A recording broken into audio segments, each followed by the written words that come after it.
Welcome to Exodus 19.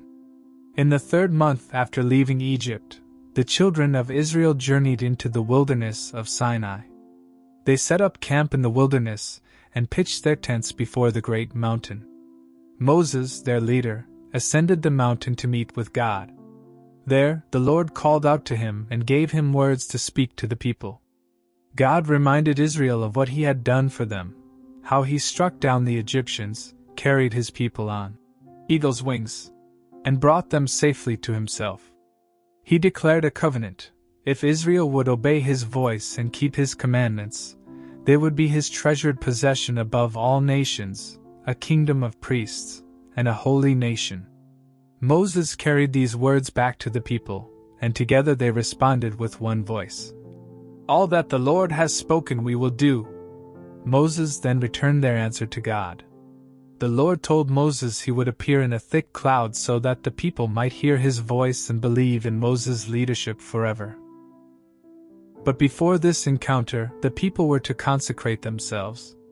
They had 2 days to prepare, washing their clothes, purifying themselves, and setting their hearts ready to meet their God. On the 3rd day, the Lord would descend in their sight upon Mount Sinai. God also set clear boundaries. Moses was instructed to warn the people not to cross the marked limits at the base of the mountain. No one was to touch the mountain, not man nor beast, lest they be put to death.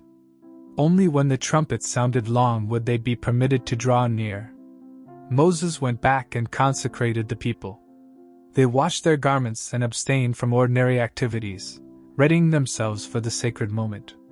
On the morning of the 3rd day, the scene was awe-inspiring. Thunder roared, lightning flashed, and a dense cloud covered the mountain. The sound of the trumpet echoed loudly, and the people trembled in fear. Moses led them from the camp to the foot of Mount Sinai, where they stood together in reverence.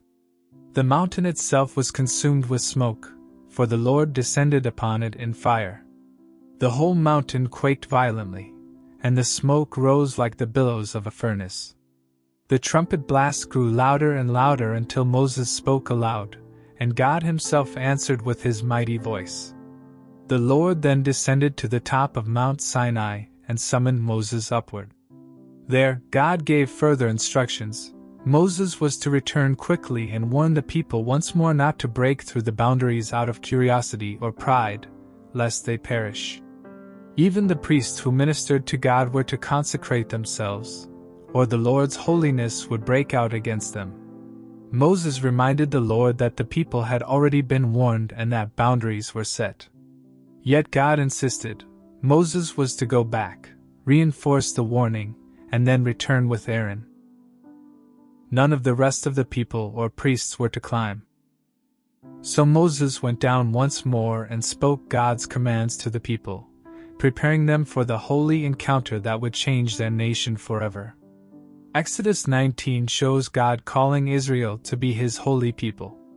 At Mount Sinai, he descends in power, giving boundaries and preparing them to hear his covenant with reverence and awe.